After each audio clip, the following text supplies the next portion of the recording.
ใจความดีรีบทำกันไว้หญิงชายอย่าได้นายนี้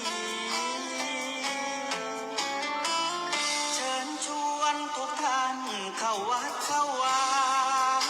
ทำบุญด้วยจิตศรัทธาบุญพาให้เราสุขีจะทำการใดนำใจในสิ่งดีดีทำบุญให้ทานวันนี้ไม่มีใครว่าใครชังสมัยก่อนประทับใจปู่ย่าตายายวันพระไม่เคยเบื่อหน่ายจำได้ไม่ลืมสักครั้งเหตุใดวันนี้มีคนเข้าวัดน้อยจังอยากให้เหมือนก่อนอีกครั้งฝากความหวังกับคนรุ่นใหม่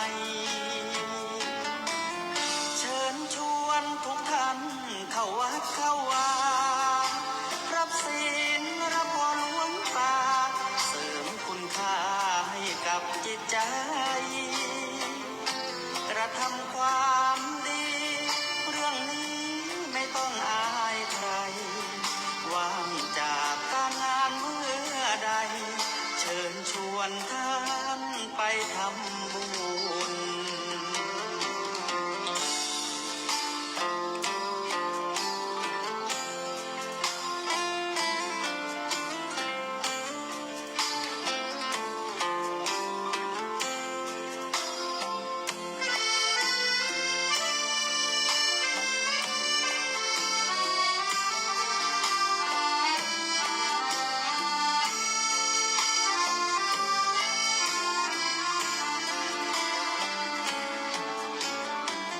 เชิญชวนทุกท่านเข้าวัดเข้าวารับศีลรับพรหลวงตาเสริมคุณค่าให้กับจิตใจกระทำความดีเรื่องนี้ไม่ต้องอายใครว่างจากการงานเมื่อใดเชิญชวนท่านไปทำบุญกระทำความดีเรื่องนี้ไม่ต้องอายใครฝากเพลงเชิญชวนหญิงชา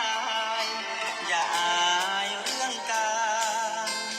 ทำบุญ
นอบน้อมต่อพระรัตนตรัยแก้วเจ้าสามประการ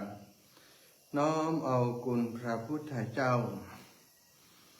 คุณพระธรรมเจ้า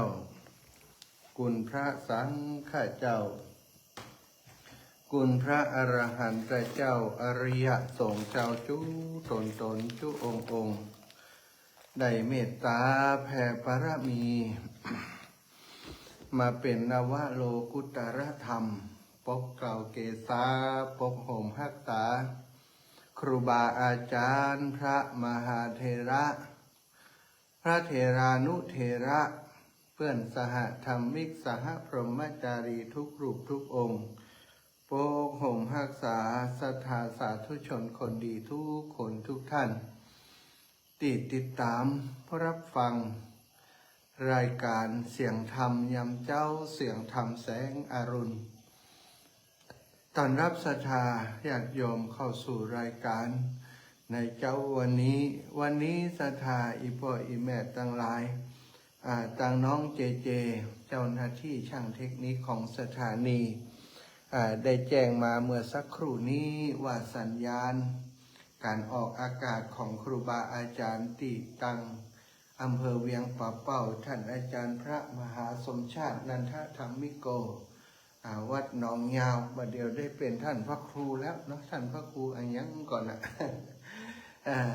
สัญญาณเกาะสัญญาณเมื่อใดหรือว่ามีปัญหาการส่งสัญญาณของท่านอาจารย์ก็บ่แน่ใจเนาะท่านอาจารย์บ่ได้เข้ารายการมีปัญหาด้านใดก็บ่แน่ใจคงจะเป็นเรื่องของอินเทอร์เน็ตเรื่องอะไรอย่างนะสัตว์ปกติแล้วถ้าบัดใจปัญหาเรื่องอินเทอร์เน็ตอย่างโมนี้นะสัญญาณต่างๆท่านอาจารย์เพิ่นจะเข้ารายการมาพบปะศรัทธาญาติโยมแฟนรายการเป็นประจำอยู่แล้วท่านเป็นคนที่รักษาเวลามีคนที่มีความรับผิดชอบในหน้าที่การเผยแพร่ธรรมะตรงนี้ก็เป็นสิ่งที่ท่านอาจารย์ได้มีความตั้งใจจะทำเพื่อประชาชนเพื่อญาติโยมทั้งหลายที่สนใจฟังฟังธรรมโดยเฉพาะในรูปแบบของการเทศนาธรรมพื้นเมืองถ้าพูดถึงว่าเป็นเพชรท่านอาจารย์ก็เป็นเพชรเม็ดงามเม็ดหนึ่งในวงการพระพุทธศาสนาตั้งภาคเหนือของเราติเตศทำพื้นเมืองได้อย่างไพเราะเพราะพริ้งโดยเสียงที่มีเอกลักษณ์ของท่านอาจารย์เนาะช่วงนี้ก็ทราบว่าบอกค่อยสบายเหมือนกัน ท่านอาจารย์ว่าสบายเกี่ยวกับเป็นเรื่องกระดูกทับเส้นเป็นอะไรอย่างเนี้ยเนาะไปผ่าตัดไปอะไรอย่างมาอาตมาก็เป็นเส้นทับกระดูกตอนนี้ เป็นกระดูกทับเส้นเหมือนกันเจ็บที่บริเวณไหล่ขวาตะวาไปหาคุณหมอที่คลินิกแพทย์แผนไทยที่อำเภอเวียงป่าเป้าคุณหมอกระอูถึงท่านอาจารย์พระมหาสมชาตินันทธรรมิโกว่าไปผ่าตัดมาแล้วอาการมันเจ็บอยู่หัวทรมานนะวันนั้นก็โทรหาแม่หมอนะแม่หมอซึ่งแต่ว่านี้ไปพบคนลำปางเป็นคุณหมออยู่เป็นเปิดคลินิกแพทย์แผนไทยอยู่ที่อำเภอเวียงป่าเป้าโอ้คลินิกของเปิดสะอาดมากศรัทธาญาติโยม กำลังเปิดบริการเนาะอยู่ที่เวียงป่าเป้ายังไม่ได้เปิดเป็นทางการกำเตือนกำลังจัดสถานที่อย่างเรียบร้อยแต่ว่านี่ก็ทุเจ้าลำปางสดไปพอดีโอ้เปิ่นก็มีฝีมือนะเปิ่นโอถึงท่านอาจารย์พระมหาสมชาตินันทธรรมิโกเป็นลูกค้าหรือว่าเป็นผู้ป่วยนะถ้าเป็นผู้ป่วยติดคุณหมอเปิ่นรักษาที่โรงพยาบาลเวียงป่าเป้าอยู่แล้วก็ท่านอาจารย์ช่วงนี้ก็สุขภาพประมาณที่คุณหมอเปิ่นว่าก็คือเปิ่นบอกก็คือไปผ่าตัดมาแล้วก็ยังมีอาการบ่ค่อยสบายแต่คือเจ็บอยู่เนาะบริเวณที่เป็นกระดูกทับเส้นที่ท่านอาจารย์เป็นก็ขอให้อาจารย์หายไวๆเหมือนกันนะทรมานเนาะอาจารย์ที่ถ้าเป็นเส้นเป็นกระดูกอย่างต่างๆ ก็แจ้งให้ศรัทธาญาติโยมรับทราบแล้วก็เจตัวถ้าเจฟังอยู่ถ้าเกิดว่าสัญญาณของท่านอาจารย์พระมหาสมชาตินันทธรรมิโกเน็ตมาแล้วไฟฟ้าดีแล้วหรือว่าระบบของท่านอาจารย์ดีแล้วท่านอาจารย์พร้อมจะออกรายการเจก็เช็คฟังที่ของท่านอาจารย์พระมหาสมชาติเป็นตัวถ้าสัญญาณเปิดมาแล้วก็เกาะสัญญาณของท่านอาจารย์แล้วก็ขอให้แจ้งอาตมาทราบตัวถ้าบอกฮู้ก็จะออกแอมอยู่คนเดียวนี่ ถ้าของท่านอาจารย์พระมหาสมชาตินันทธรรมิโกมาเนาะก็เจก็เกาะของเปิดเลยแล้วก็ปิดของอาตมาไปได้เลยนะก็มาเป็นยังอาจออกทาง Facebook ไปอย่างอีกก็ได้ศรัทธาญาติโยมติดตามทาง Facebook ก็มีอยู่ก็ขอบคุณโอกาสดีๆที่เข้ามาหาเจ้าวันนี้ได้พบปะกับศรัทธาญาติโยมโดยบังเอิญ ไม่ใช่เวลาของตัวเก่าจึงได้บอกว่าเป็นโดยบังเอิญเนาะศรัทธาแต่วันนี้นะก็ได้โพสต์เรื่องเกี่ยวกับวันเกิดของหลวงปู่พอดีไปอ่านในโพสต์ของหลวงปู่ที่หลวงปู่เปิดโพสต์แล้วก็มีคนแชร์ท่านพระครูอภิวัฒนวิกรมก็แชร์นะแล้วก็ ไปหันในโพสต์ท่านกันเลยว่าวันเกิดของหลวงปู่เขาก็ยังบ่ได้ประชาสัมพันธ์ในรายการกำเตือนก็เลยได้โพสต์แชร์ไปที่ครูบาอาจารย์เพื่อนแชร์มาก็แชร์ไปซะค่ะวันเกิดของหลวงปู่ซึ่งจะมีงานในวันที่19ที่จะถึงนี้นะศรัทธาญาติโยมทั้งหลายวันที่19ที่จะถึงนี้แต่ว่าก็มีคนท่านอาจารย์ขอบคุณเนอะอีหลอขอบคุณไอ้หยังกะติอันส่งมาให้นักกะเขาก็งงอยู่ตังเหมือนว่าเขาส่งมาอย่างให้และอย่างใดบัดเดี๋ยวนี้อันได้น้อยอีหลอถามไปถามมาก็เห็นว่าหลวงปู่อายุ78นะอายุ78 56หรือว่า58พรรษาเนี่ยเนาะ58พรรษาก็78แล้ว58พรรษาก็ได้มันเป็นรายละเอียดที่อยู่ในเบอร์ชัวประชาสัมพันธ์ที่แชร์ไปให้เปิ่นนะเปิ่นก็ไปหู้จักพริกแพงของเปิ่นนี่บ่เกี่ยวกับอาตมาและหลวงปู่ทั้งสิ้นเนาะอันนี้ก็คือเรื่องของศรัทธาญาติโยมพุ่นเนอะ หายโจกดีก็ว่ากันไปเถอะเนาะนี่ก็เรื่องของไฟของมันศรัทธาญาติโยมก็จะมัดระวังน้อยกันแล้วกันในการเรื่องการเล่นการพนันอะไรอย่างต่างๆเนาะอันใดที่จะทำให้เรารู้สึกว่ามันเป็นการมกมุ่นเกินไปในการเรื่องของการเล่นมูนี้ก็ต้องถอนตัวบางคนก็เสี่ยงนักเสี่ยงหลายนะเบี้ยยังชีพพอบันเหลือชื่อว่าการพนันแล้วศรัทธาญาติโยมเป็นว่ามันบ่ทำให้ใครดีขึ้นนะคนที่โชคดีดวงดีเพิ่นก็จะเล่นการพนันอย่างหมู่เฮาเจ้าข้าทั้งหลายเนอะ ต้องว่าหมู่เฮาเดียวว่ากะศรัทธาญาติโยมได้หาว่าทุ่มเคยเล่นก็เคยอยู่แต่ว่าบ่ได้ฮักโหมบ่ได้ถึงขนาดที่ว่า เล่นเป็นประจำแล้วแต่โอกาสนะมีคนเอามายุ่งก็จำเป็นบางเตือเนาะปฏิเสธบ่ได้อินดูเขาอย่างก็มีอยู่นะช่วงนี้ก็มีข่าวเกี่ยวกับเรื่องการเล่นการเล่นเนี่ยศรัทธาญาติโยมเอาตังไปเล่นการพนันเล่นไปเล่นมาติดหนี้มหาศาลเนาะสูญเสียภาวะความเป็นสมณะเป็นภิกษุไปเรื่องราวที่เป็นข่าวอยู่ในขณะนี้ศรัทธาก็ดูแล้วก็พิจารณาดูดีๆเนาะบางทีกระแสข่าวมันออกมาโดยมีวัตถุประสงค์ที่จะโจมตีบุคลากรทางพระพุทธศาสนาโดยโจมตีสถาบันพระพุทธศาสนาโดยช่วงนี้ศรัทธาช่วงที่ก่อน ก่อนงานวิสาขบูชาก็ดีหลังวิสาขบูชาก็ดี ถ้ามีข่าวคราวที่บดีเกี่ยวกับทุเจ้าทุนายแล้วมักจะมีการโห่มลงออกข่าวกันอย่างดุเด็ดเผ็ดร้อนนะบางเตื้อข้อมูลบันนักต่อใดแต่ว่าคนที่เอามาตีข่าวเอามาขยายข่าวในพื้นที่สื่อสารมวลชนต่างๆบอกว่าจะเป็นตั้งโทรทัศน์สื่อโทรทัศน์หนังสือพิมพ์และแม้กระทั่งสื่อโซเชียลนี้ก็ตีข่าวกันจนทำให้เราดูข่าวแล้วบางทีท้อแท้เหมือนกันนะถ้าดูตามเนื้อข่าวถ้าฟังตามเนื้อข่าวอย่างต่างๆบางคนก็พลอยท้อแท้ในการจะทำบุญสุนทรทานในพระพุทธศาสนากับพระสงฆ์องค์สังฆเจ้าไปเลยก็มีสถาอีปอยอีแม่ข่าวก็เป็นข่าวดังนั่นก็เป็นวัดที่ดังเนาะเป็นวัดที่มีรายได้มากมายมหาศาลเข้าในแต่ละวันเข้าแต่ละเดือนแต่ละปีเคยคืดอยู่เหมือนกันว่าวัดอย่างนี้ถ้าไปช่วยเหลือสังคมไปช่วยเหลือชุมชนต่างๆเนาะไปช่วยเหลือคนที่ยากลำบากต่าง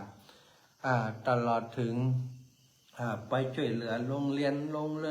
ขนาดเล็กเนี่ย เคยคิดว่าจะไปแอลหาเปิดในเรื่องของโรงเรียนขนาดเล็กนี่เหมือนกันนะแต่ก็มันได้ไปเนาะมันได้ไปแอลหาและนะมันได้ไปแอลหาคิดว่าเปิดคงว่าสนใจแล้วนะโรงเรียนขนาดเล็กของเราแต่ก็คงเข้าไปหาเปิดได้ยากอีกก็ได้ช่วยเหลือโรงเรียนขนาดเล็กโดยตัวของตัวเองวันนี้ติดตามเนื้อข่าวอย่างต่างๆเนาะเงินหลายสตางค์อยู่ที่เอาไปทุ่มเกี่ยวกับการเล่นการพนันแล้วก็มีเรื่องของ สตรีเพศหรือเรื่องผู้หญิงมาเกี่ยวข้องด้วยก็เป็นเรื่องของบุคคลนะถ้าถึงไปแล้วนี่พระสงฆ์องค์สังฆเจ้าสมมุติสงฆ์ในพระพุทธศาสนาบอกว่าจะบวชวันนี้วันผูกจนบวชมาบ่ฮู้กี่เดือนกี่วันกี่ปีแล้วอายุพรรษามากหลายสถานก็ถือว่าเป็นสมมุติสงฆ์มีโอกาสที่จะเกิดถ้าบ่สำรวมถ้าบ่ระมัดระวังในเรื่องต่างๆก็มีโอกาสเนาะโดยเฉพาะคนที่มีเงินมีทองนักๆหลายๆสถานญาติโยมเขาจะได้ยินเสมอเกี่ยวกับข่าวในเรื่องของอย่างนี้ผู้หญิงก็ดีสตรีเพศที่พูดถึงเนี่ยบางคนก็เข้าใจที่จะไปจุหลอกลวงพระสงฆ์องค์สังฆเจ้าแต่พระสงฆ์องค์สังฆเจ้าที่เป็นเหยื่อนั้นก็ถือว่าผู้ดีบัดสำรวมนะบัดสำรวมระวังพระพุทธองค์ทรงตรัสมีเรื่องเล่าที่เขาเคยได้ฟังกันบ่อยๆนั่นก็คือที่พระพุทธเจ้ากับพระอานนท์เถระเจ้าไปบิณฑบาตความจริงเรื่องก่อนที่จะไปบิณฑบาตนั่นก็คือพระพุทธองค์ทุกเจ้าสถาญาติโยมที่จะไปบิณฑบาตโปรดสัตว์นั้นพระองค์ก็จะได้ แผ่ข่ายพระยานข่ายพระยานของพระพุทธเจ้านั่นก็เหมือนตาข่ายเหมือนแห่เนี่ยวันนี้จะไปตกแห่ที่ไหนนะจะไปใส่ข่ายที่ไหนเนี่ยก็พอก่อนป่าตัวใดจะมาติด ข่ายพระยานของพระพุทธเจ้านะก็แผ่ออกไปคนที่มีบุญคนที่มีความเดือดร้อนนักก็จะมาติดก่อนพอวันเจ้าวันนั้นแผ่ข่ายพยานพบก็มีบุรุษชาวนาคนหนึ่งเป็นคนสุจริตเป็นคนเที่ยงธรรมเป็นคนดีไปปรากฏในข่ายพระยานของพระองค์ไปปรากฏในข่ายพระยานของพระองค์เมื่อพระองค์ได้หันในข่ายพระยานแล้วเนาะในข่ายพระยานของพระองค์แล้วก็ได้ตั้งจิตใจตั้งพระเมตตาความเมตตาว่าวันนี้จะไปโ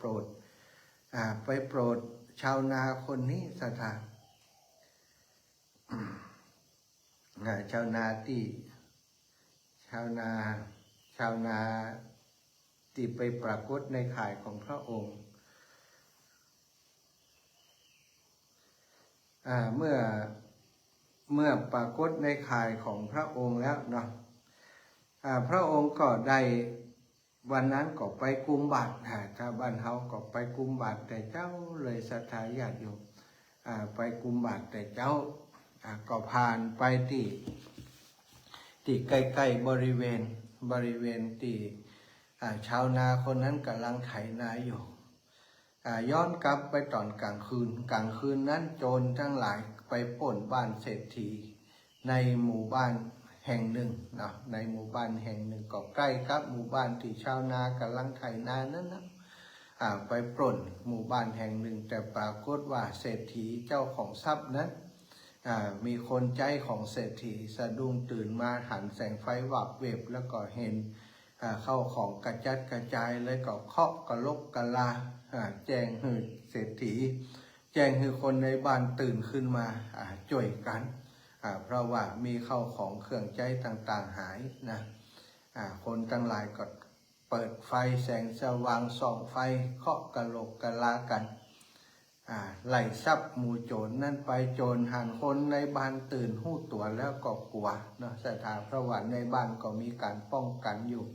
เมื่อมีคนหู้ตัวโจรก็ปากันชิ่งหนีสถานโจรนี่มีทางหนีที่ไล่เรียบร้อยแล้วหรอเนาะก็ปากันออกมีวิ่งไปแต่ที่นี้มันจ้วนตัวสถานเจ้าของทรัพย์ก็วิ่งตัวมา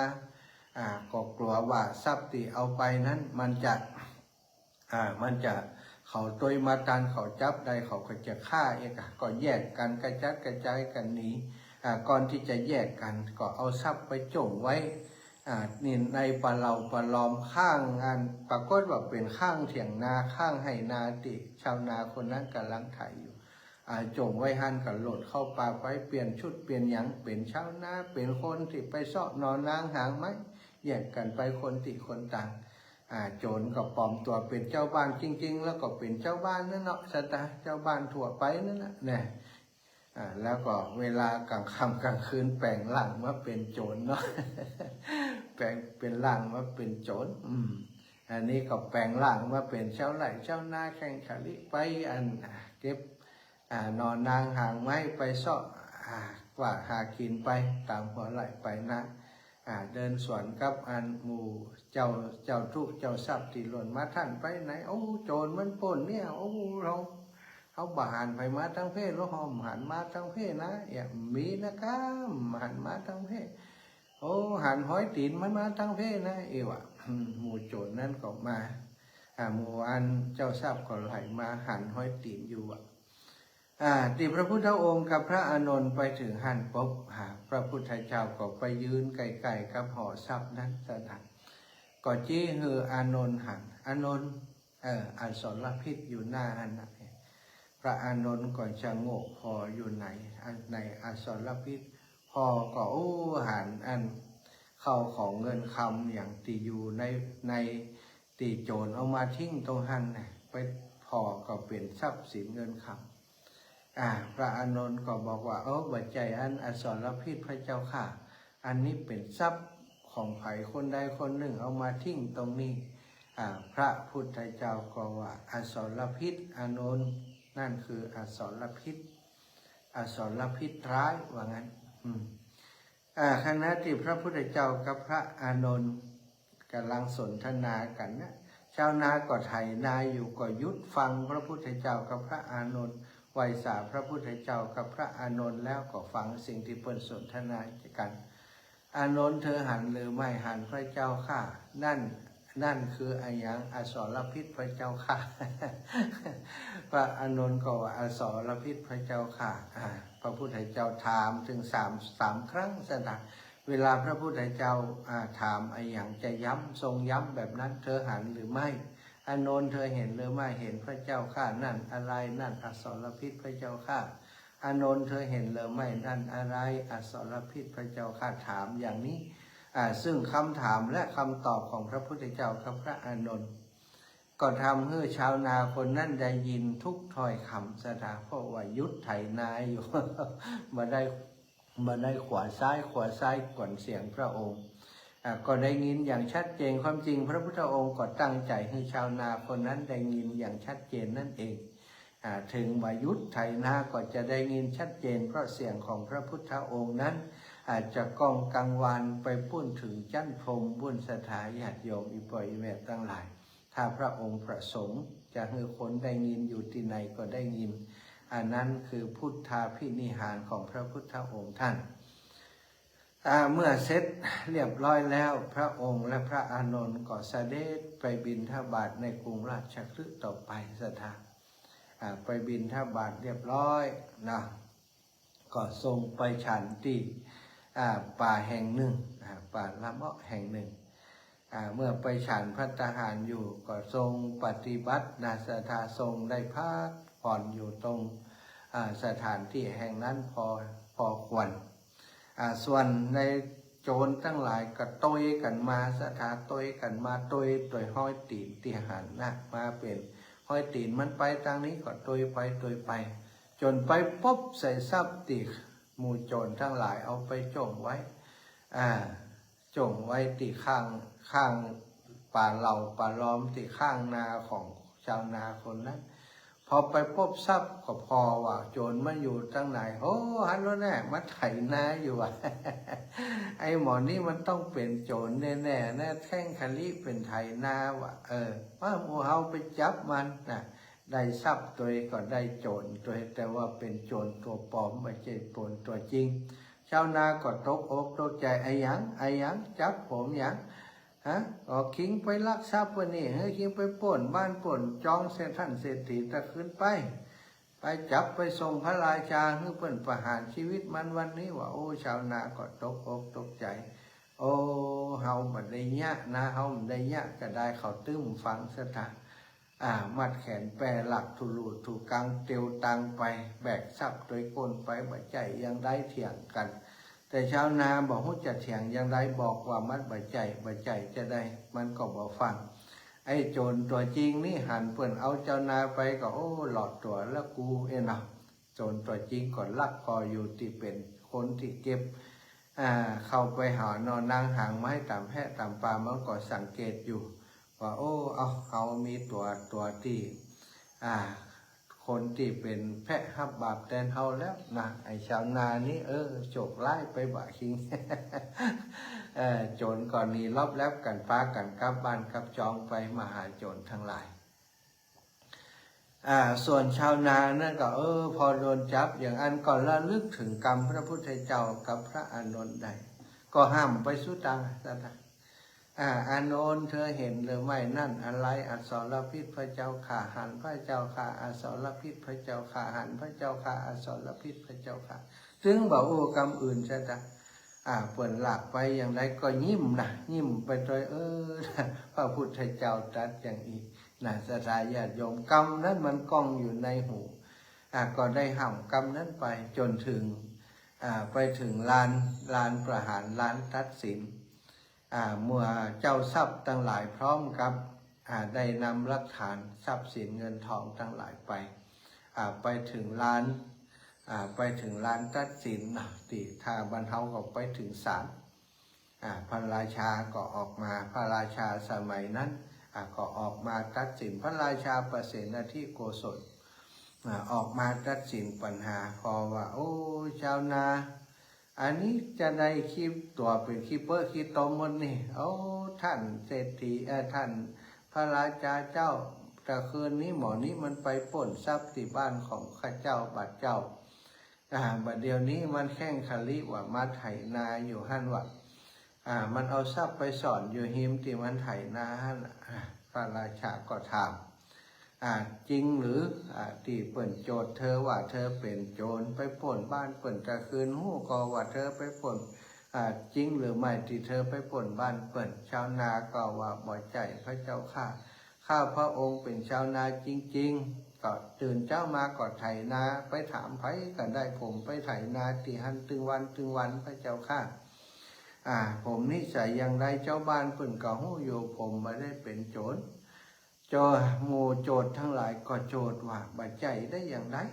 บาใจได้อย่างไรเอาทรัพย์ไปสอนท่านนั้นพระบาใจเธอแล้วมันจะเพ่นไผ่คนอื่นบ่มีไผ่ห้อยเท้ามันไปหั่นก็กดว่าอย่างนั้นชาวนาพระราชาก็ถามว่าเธอมีอย่างจะแก้ตัวก่อโทษของเธอคือถูกประหารชีวิตในวันนี้นะการทำโจรกรรมนี่เป็นสิ่งที่ บอกควรจะมีในบ้านเมืองของเราเธอทำอย่างอี้ต้องถูกประหารวันนี้เธอจะมีอย่างแก้ตัวก่อนชาวนาก็บอกว่าผมบ่ได้ทำจริงๆแต่มีอย่างจะแก้ตัวแล้วก็ห้ามกรรมนั้นห้ามกรรมที่อานนท์เธอหันหรือไม่นั่นอะไรนะนั่นอสรนั่นอสรพิษพระเจ้าข่าหันพระเจ้าข่านั่นอสรพิษพระเจ้าข่าหันพระเจ้าข่านั่นอสรพิษพระเจ้าข่าอานนท์เธอหันหรือไม่นะพระอานนท์เธอหันหรืออันนี้มันสำเนียงหรือว่าถ้อยคำติควรจะเป็นของพระพุทธเจ้าตรัสนี่ว่าพระเจ้าประเสนที่โกศลก็ถามแล้วมันเธอก็เดี๋ยวฟังประหารมันจะเดี๋ยวถามมันก่อนตะกี้เธอว่าไอ้เนี่ยเจ้านาก่อนเล่าให้ฟังว่าตอนเจ้านี้ข้าพระองค์บาทเจ้าได้หันพระพุทธเจ้ากับพระอานนท์พระพุทธเจ้าเสด็จมาพร้อมกับพระอานนท์เป็นปัจฉาสามณะเพื่อจะไปบิณฑบาตแล้วก็มายุดอยู่ติหิมนาของข้าพระองค์พระพุทธเจ้าตรัสถามพระอานนท์ว่าอานนท์เธอเห็นหรือไม่เห็นพระเจ้าข้านั่นอะไรนั่นอสรพิษนั่นอะไรนั่นอสรพิษข้าพระเจ้าบาทเจ้าก็บอกว่าพระองค์ได้หมายถึงทรัพย์สินส่วนนี้แต่ก็ได้ยินแค่การสนทนาอย่างอีแล้วพระองค์ก็เสด็จไปพระเจ้าค่ะเมื่อพระเจ้าประเสนเทโกศลได้ทราบอย่างนั้นก็เดี๋ยวย่างก่อนทหารทั้งหลายเดี๋ยวเขาจะไปถามพระพุทธองค์ก่อนว่าเรื่องราวมันเป็นอย่างไรไปมาแท้อีหนอ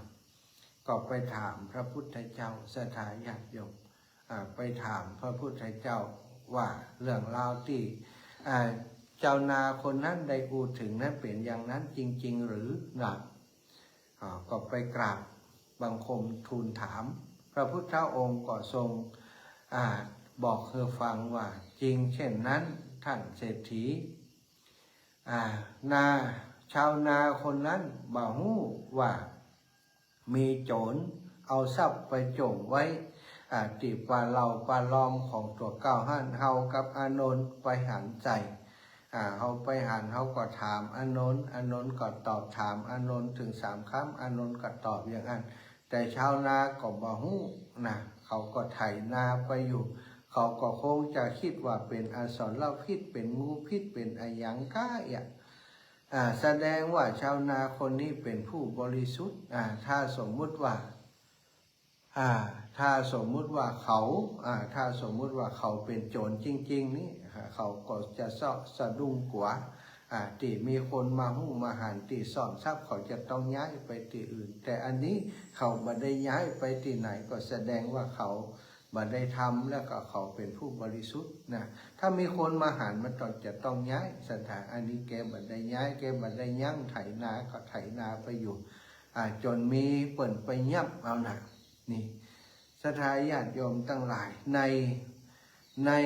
พระดำริหรือว่าในความคิดเห็นของพระพุทธเจ้าสิ่งเหล่านี้เป็นดังอสรพิษสำหรับคนที่จะปฏิบัติธรรมผู้ปฏิบัติธรรมทั้งหลายผู้สละโลกทั้งหลาย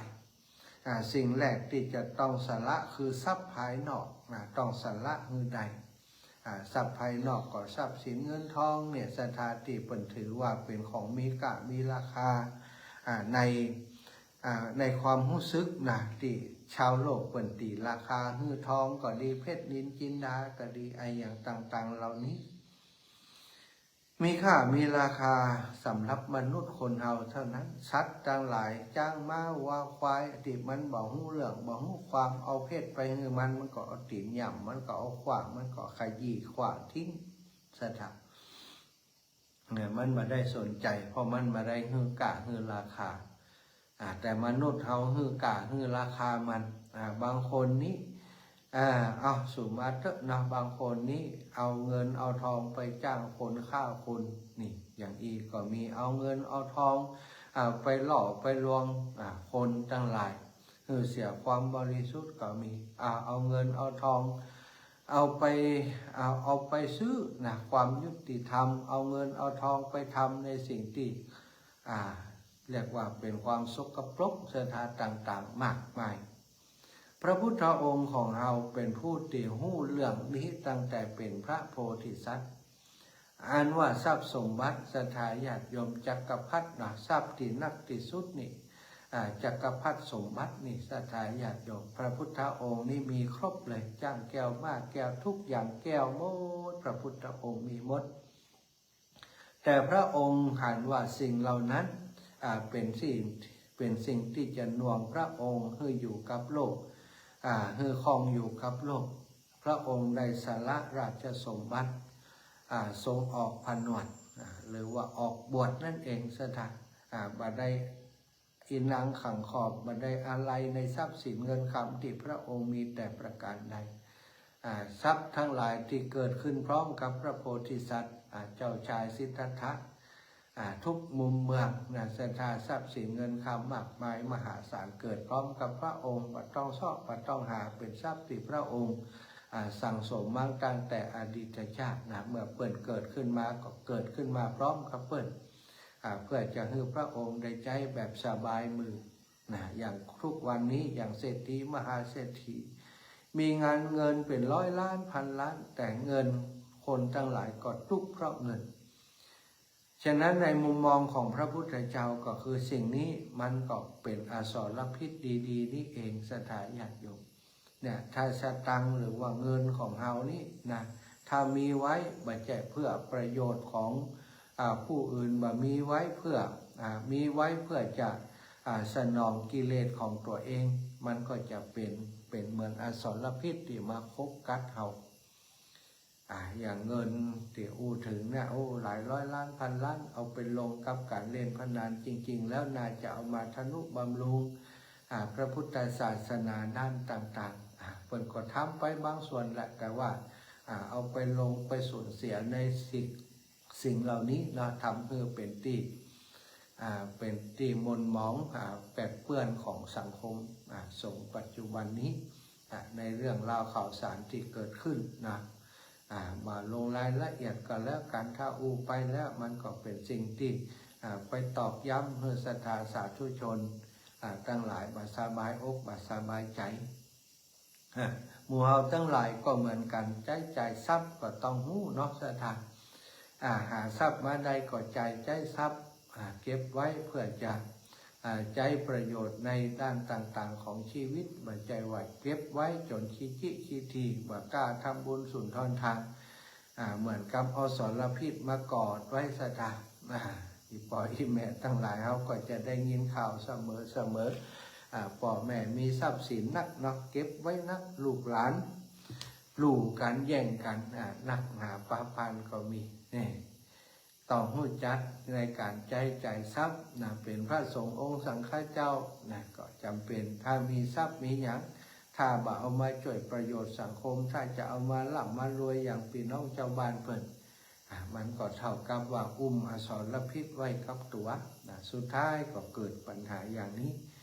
อาตมานี่บ่มีทรัพย์ส่วนตัวตอนนี้ก็คือช่วยการศึกษาโรงเรียนขนาดเล็กทำบุญไปศรัทธาญาติโยมบ่อยากจะทำให้สิ่งเหล่านี้มาเป็นมลทินกับตัวเก่าเนาะถ้าเป็นมลทินกับตัวเก่ามันก็บ่ต่างกันครับที่เฮายังเป็นฆราวาสของเรือนอยู่ของเรือนมีทรัพย์สินเงินทอง สนองกิเลสต่างๆมาเป็นพระสงฆ์องค์สังฆเจ้าสละทิ้งไปให้นักที่สุดเท่าใดก็จะยิ่งดีวันหนึ่งถ้าบ่จำเป็นต้องทำโครงการอย่างต่างๆเหล่านี้ก็คงจะอยู่แบบสมถะที่ว่าต้องเอาสิ่งเหล่านี้มาเป็นหอกข้างแค่หรือว่ามาเป็นอสรพิษมาคอยคบกัดเฮาในที่สุดศรัทธาญาติโยมมีทรัพย์ใช้จ่ายทรัพย์คือถูกต้องตามหลักของพระพุทธศาสนาทำบุญสุนทานเลี้ยงดูพ่อแม่บิดามารดาตลอดถึงลูกเต้าเราหลานต่างๆคือควรแก่ทรัพย์ที่หามาได้เนาะมันก็จะเป็นประโยชน์เอาละวันนี้เวลาจะโทรศัพท์ก็ถ้าจะบ่มีแล้วก็จะถามพอบัตันแล้วเนาะก็บอกงานของศรัทธาญาติโยมได้รับทราบเนอะในวันที่19ที่จะถึงนี้เนาะวันจันทร์ที่19ที่จะถึงนี้วันอายุวัฒนะมงคลหรือว่าวันเกิดของหลวงปู่พ ระครูปฏิภาณธรรมทินปีนี้หลวงปู่ได้78 ปีแล้วปีหน้า79 ปีในพุ่น80เนาะฉลอง80หลวงปู่แห่งกรรม 78 ปีผ่านร้อนผ่านหนาวผ่านโรคผ่านภัยมาแยะมากมายเนาะก็เป็นตีเปิ่งให้กับพระลูกพระหลานได้เผยแผ่พระพุทธศาสนามาการยาวนานถึง58 ปีเนาะหลวงปู่ก็เป็นผู้ที่มีปฏิปทาที่ดีศรัทธาญาติโยมเป็นผู้สุปฏิปันโนรูปหนึ่งในพระพุทธศาสนาบ้านตังเวียงกว่าเป่าเป็นว่าตุลุงซิด ตุลุงซิดตุลุงทานตุลุงไอหยังว่าหูหลายตุลุงแต่ว่าตีมัวเฮาหูจากกันคือตุลุงดอยหรือว่าหลวงปู่ดอยเนาะอาตมาห้องว่าหลวงปู่ดอยวันที่19ที่จะถึงนี้เนอะในนามของลูกศิษย์ลูกหาเจริญพรศรัทธาสะสมทุกคนทุกท่านพี่น้องเวียงป่าเป่าบันไกลเรือนเคียงวันนี้มาช่วยกันกะเกียมเตรียมดาเนาะแต่วันนี้ได้แปลงซุ้มทำสถานที่ตอนรับศรัทธาญาติโยมพระสงฆ์องค์สังฆเจ้าในวัดก็ช่วยกันเนาะแต่ว่าก็บ่มีนักมีหลายขอเปิ่งบุญกับศรัทธาญาติโยมบันไกลเรือนเคียงเข็มเนาะปอน้อยปอนานตะวันนี้ก็มานะวันนี้ขัดใจมา ปอน้อยปอนานตะวันถ้าอยากติดงานกันหลายเนาะปอน้อยปอนานทุกคนเนอะชมรมน้อยหนานตังเวียงป่าเป่าเฮาศรัทธาญาติโยมอีพ่ออีแม่ทั้งหลายมาช่วยกันเตรียมสถานที่วันนี้วันที่17แล้วแหม2 วันอันนั้นนะ17 18ถ้าจะให้มาวันผูกอย่างเดียวก็หลายอย่างบักกุ้มบักปอบักตันก็จะลำบากลูกศิษย์ลูกหามาช่วยกันเนอะวันที่19นี้เนาะไผ่จะเอาหงตาลเอาอย่างมาก็แจ้งที่หลวงปู่ได้เนาะลูกศิษย์ลูกหาพี่น้องทางลำปางตัวอูเอิญจนเจริญพรปากันมาหลายๆเนอะหลวงปู่วันที่24เพิ่นก็จะไปที่ลำปางวันที่24ตามพระป่าการศึกษาที่ลำปางก็ขอเจริญพรศรัทธาญาติโยมทุกคนทุกท่านไปเอาบุญใหญ่ด้วยกันอาตมาภาพเดินมา3 เดือนเพื่อจะทำโครงการนี้ให้สำเร็จจะตามในวันที่24ไปร่วมกันเนาะเอาละเวลาหมดเวลาก็ขอนำรายการจากลาไปโดยเวลาเพียงเท่านี้อายุวันโนสุขังพระลัง